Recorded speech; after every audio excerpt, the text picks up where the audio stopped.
Welcome students to LabRats Cooperative Learning's foundational lesson on How to Science. This lesson is required for new students and highly encouraged for returning students. This video lesson will provide you with the foundational information you'll need to be successful in all 4 science courses offered by LabRats Cooperative Learning, and those courses are Physical Science, Chemistry, Biology, and Earth Science. You'll also, in this lesson, be learning how to think and communicate scientifically. But first things first, you're going to want to have your class binder and a pencil ready.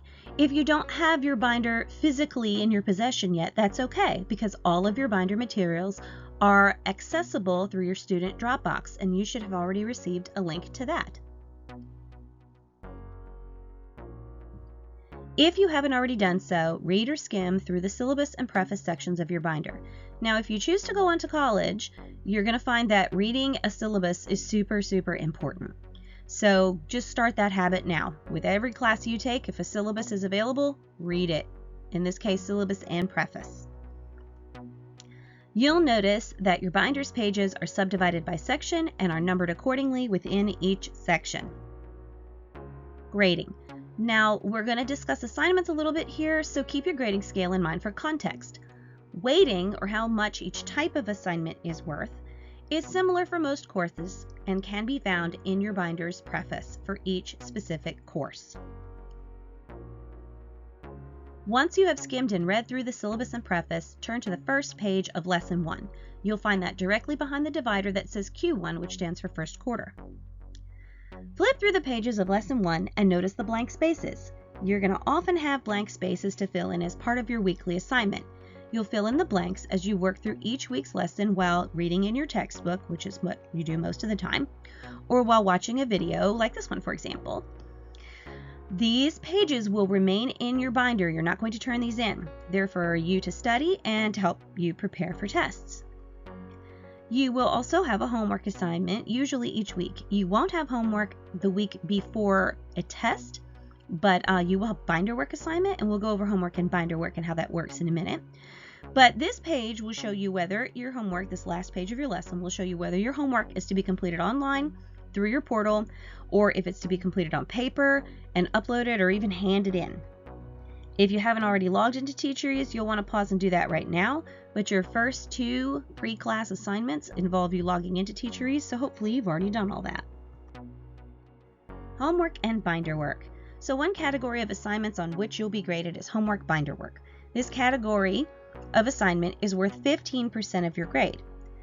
To receive credit for your binder work, I must believe that you have completed it. And I have reason to believe that if you're participating in class discussion and answering questions, sitting with your binder open. And at any point, though, I can ask to see it or stroll around and look over your shoulder and see that it is completed.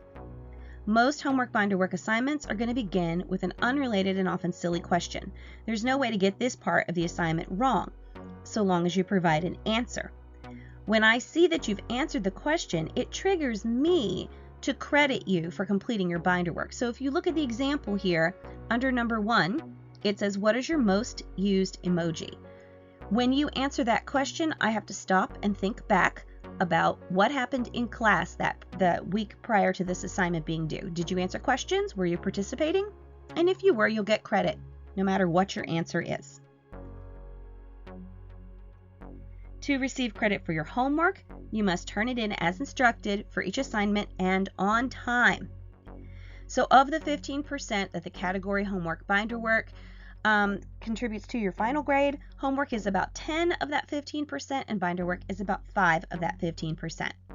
The points for each homework binder work assignment will be counted the day the homework is due. That is typically going to be a week after the lesson or the day of the next lesson. So say you wrap up lesson 11 and then we take a break because it's a fall break or something like that, then it'll be due the first day of lesson 12 at 8 a.m. On the back of your weekly homework assignment page, you're going to find an image of Rico. Now, this is our mascot. Each week, you'll have an opportunity to color him according to a theme, which will be listed at the bottom of the page, and you can turn him in for a prize. This is completely voluntary, and it's a fun thing that some people love to do, and they do it every week, and some people never color him once. It's just a way to engage people just for fun. Now keep flipping. At the very end of each lesson, behind the homework, you're going to find your weekly lab. Sometimes you will turn in your lab the following week, and sometimes you'll complete it in class. Labs may be graded as complete or incomplete. These are typically the ones that you either just file in your binder and complete in class and don't turn in, or sometimes they're turned in like the day of class, but they're kind of an easier lab. Or they can be handed in as one per student or one per team.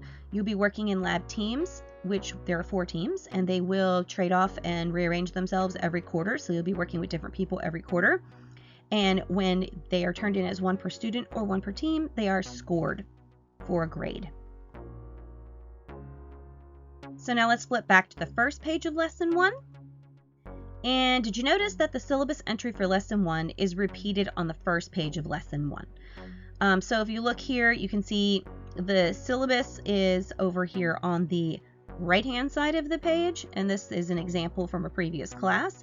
And if you look over there, the first page of lesson 1 is on the left-hand side of the page, and the text is going to be identical in both places. To know what assignments are due each week, you can look either place. You can also check the previous weekly email, because every week after class I send out an email, and at the end of that it has basically this exact same information. So now that you know what to do, let's get started with some nitty-gritty stuff here. Keep your binder open to the first page of lesson 1 and have that pencil ready. If you're working of a digital copy of your binder because you don't have it in hand physically yet, you can just get some notebook paper and maybe jot down some notes, or you can always come back to this lesson when you do have your binder in hand. Another option would be to go ahead and print that off if you have a printer at home, and you can fill these blanks in as we go. So what is science? Google defines science like this: the intellectual and practical activity encompassing the systematic study of the structure and behavior of the physical and natural world through observation and experiment. That's a mouthful, so let's break it down a little bit. For intellectual, let's use the word mental. Practical, we'll say hands-on. Encompassing, let's say surrounding. Systematic, we'll change out for organized. Structure, we'll say construction. Behavior, let's use the word actions. Physical, we'll say touchable. Natural, we'll say real. Observation, we'll say watching, although observation is anything that involves your 5 main senses. So you can observe something by smelling it. For example, you don't have to watch it. And experiment, let's say testing. So now our definition becomes the mental and hands-on activity surrounding the organized study of the construction and actions of the touchable and real world through watching and testing.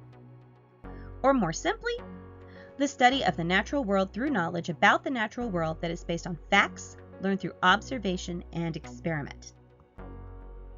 Science is broken down into 3 main branches. Now, first I want you to see that little spin up in the corner there. It says Engraved for Eternity. That's our RICO reminding you that something important is about to happen here.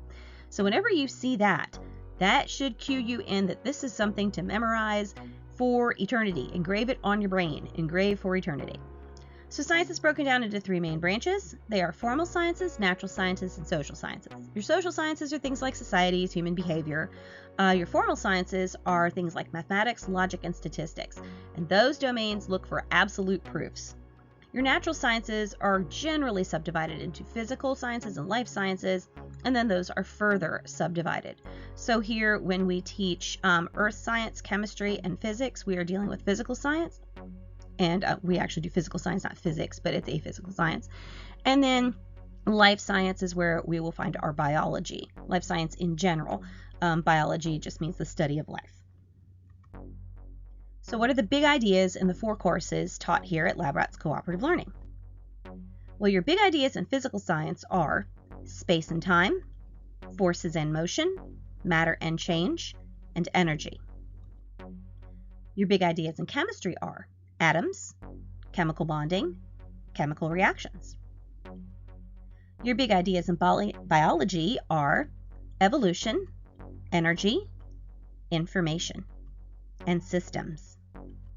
And lastly, the big ideas in earth science are going to be systems, energy, life and the environment, modeling and mapping, and that the unchanging drives change. Scientific theory versus scientific law. Scientific theories versus scientific laws. When studying science, what's the difference between a theory and a law? A scientific law tells what happens, a fact. A scientific theory tells why it happens, an explanation. Now you saw that little Rico spin up there. Memorize this. There are very few things I ask you to memorize in my classes. This is one of them. Memorize it. It will be on every midterm and final you ever take. So it's important. In this class, we will study scientific law and scientific theory. For example, there are multiple theories of origin. In this class, for example, is a science class, so we will be teaching it from a scientific perspective. Any theories of origin discussed in this class will be scientific theories. So different people are going to hold different personal and religious beliefs, and it's safe to assume that all questions and answers in this class are prefaced with an unvoiced according to scientific theory rather than an I personally believe that. You are free to hold whatever beliefs you have, but in class, we're going to answer from a scientific perspective, always. Why is measurement important? So if you stop and think about it, you'll realize measurements are all around you, and they matter. So what are some things we measure? Length, mass, which is how much matter there is, weight, which is a little different from, I'll come back to area, which is different from mass. So weight is actually the effect of gravity on your mass. So for example, if I go into space, the amount of mass that I have will not change, but my weight will change because gravity's effect on that weight will be different. Gravity's effect on that mass will be different, therefore my weight will be different. Area is two-dimensional. Volume is three-dimensional. Density is how much mass, and mass is just, how much stuff, how much matter you are. So how much mass is in a contained space. We measure time and we measure temperature. In the United States, we commonly use the imperial, standard, or customary system, which looks like this, and you're probably familiar with that. But in science and in most other countries, the metric system is most often used, and this may be unfamiliar to you at first, but once you start working with it, you'll realize that it is so much easier, especially when you're doing conversions. You don't have to figure out how many teaspoons are in a cup, because everything is base 10. So here you can see that your metric system is base 10. There's that little Rico again to a grave for eternity. You may have heard King Henry died Monday drinking chocolate milk. Monday stood for meter, but it's better to say King Henry died unusually drinking chocolate milk, since you can be doing things like meter and liter and gram. So unusually is the word we put in there. Now basically how this works is kilo, if you look far to the left there, is 10 times 10 times 10 larger than the unit. So a kilometer, for example, is 1,000 meters, which would be our unit for length. And if you wanted to go smaller, it's 10 times 10 times 10 smaller, or 10 divided by 10 divided by 10. So it's 1,000 units smaller. So a milligram would be 1/1000th of a gram. And we'll be using this a lot, so if it's unfamiliar to you, don't worry. You'll see more of it. So how do you present scientific data?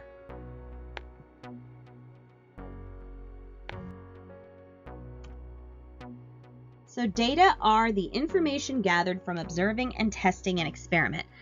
I said data are because data is the plural word, datum is singular. Scientists use data to gain an understanding and make conclusions. So what's a hypothesis? A hypothesis is an idea that can be tested. Requirements for a testable hypothesis. In order to be considered testable, it must be possible to prove the hypothesis is supported. We don't say true or false. Or it must be possible to prove the hypothesis is rejected. You could also say not supported, but again, we don't say true or false. And it must be possible to reproduce the results of the hypothesis. Many scientific hypotheses, there's your plural for hypothesis, are proposed in an if-then format because it's easy to design an experiment to see whether or not a cause and effect relationship exists between the independent or manipulated variable and the dependent or responding variable. And we'll talk more about variables in just a minute. So what if a hypothesis is supported? A scientist will make sure she can repeat her process and replicate her results. And what if a hypothesis is rejected?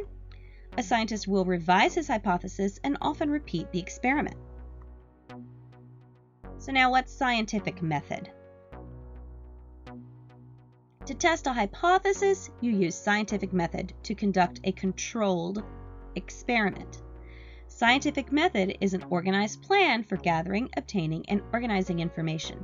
It is not necessarily a straight line, as that graphic shows you. There are some steps you can take where you would revise your experiment midway, but it does have to be organized, and you definitely have to be controlling your experiment. So what's that mean? Well, that means you have to have a controlled variable. So you have three types of variables in an experiment. A controlled experiment is an experiment in which only one variable, the independent variable, is deliberately changed at a time. So you have to be controlling for all the others. So there's the little Rico again to engrave for eternity. Your independent variable is what you change. Your dependent variable is what you observe. And your controlled variable is what you keep the same. So here is an example I often give. Say you want to figure out the best way to make a headache go away, and you believe it is sitting in a dark room. So the next time you get a headache, you go in a dark room, but you also put a cold compress on your head and you take some Tylenol, and your headache goes away. You did not control for the variables of the Tylenol and the cold compress, so you changed too many things. You added the dark room, you added the compress, you added the Tylenol. So you can't say what caused your headache to go away because too many things could be affecting your experiment. A controlled experiment, in this case, there would be no cold compress and no Tylenol, and you would just sit in the dark room and see if that helped. So you have to control your experiment, and only your independent variable should be what you change. You will sometimes hear them called a manipulated variable for your independent and a responding variable for your dependent, depending on which textbook we're working through at the time. Settled science. So lastly, never forget, no matter who says otherwise, science is never settled. It's a popular idea these days that science is settled on certain topics. That is so wrong-headed, and I'm going to explain to you why. This is another big one. Memorize this. This will be on every midterm and every final you ever take. So science is not settled, because it presumes, that idea that science is settled presumes that science exists in a binary state, that it isn't settled until it crosses some imaginary line after which it's finally settled. On the contrary, science by its very nature is never 100% settled. So your shortened statement there is science does not exist in a binary state. Binary meaning off, on, stop, go, black, white. It's also wrong because it presumes that poor understanding in one area of science invalidates good understanding in other areas. This is not the case. Poor or good understanding in one area of science does not validate or invalidate poor or good understanding in another area of science. There are always going to be things that we know much more about than we do others. We know much more about the chemical components of your fingernail than we do about the chemical components that make up a distant planet we can barely see with our telescopes. Natural science is not about absolute proofs. Now, if you remember, natural science was subdivided into physical and life sciences. It did not include things like formal sciences or social sciences. So it's not about absolute proofs. It never reaches 100% certainty. And this is the domain of formal sciences, mathematics, and logic. Science is about improving our understanding and narrowing uncertainty. Different areas of science are always likely to be understood with varying degrees of confidence. So the goal of natural science is to narrow uncertainty. So if on your midterms and finals, when this question pops up, you say science does not exist in a binary state, good or poor understanding in one area does not validate or invalidate good or poor understanding in another area, and the goal of natural sciences is to narrow uncertainty, you're going to get 100% credit for that question. So just ask these guys. This is an example of why science is never settled. Galileo Galilei proved the sun was at the center of our solar system, not the Earth, as everybody previously believed. Charles Darwin introduced the world to the theory of natural selection, providing the first explanation for the idea of evolution. Joseph Lister applied germ theory to create the concept of sterile surgery. Before that, nobody had any idea there were such things as germs, bacteria. Alfred Wegener originated the theory of continental drift. And Robert Goddard was laughed at for suggesting we could travel to space using a rocket, which is kind of funny because it seems like there's a billionaire going to space like every other day in a new rocket. So he was definitely right. So be a good scientist. A good scientist engages in arguments using evidence. That is not emotion, evidence. Keep that in mind. Asks questions and defines problems, develops and uses models, plans and carries out investigations, analyzes, interprets data, uses math and computational thinking, constructs explanations and designs solutions, obtains, evaluates, and communicates information. Be a good scientist. Think like a scientist, communicate like a scientist. So thanks for joining us for this quick lesson on the foundational information you'll need to be successful in all 4 science courses offered by LabRats Cooperative Learning. The next thing you'll want to do is complete your lesson on recognizing lab safety, and you'll find this information in your binder as well as Teacher Ease.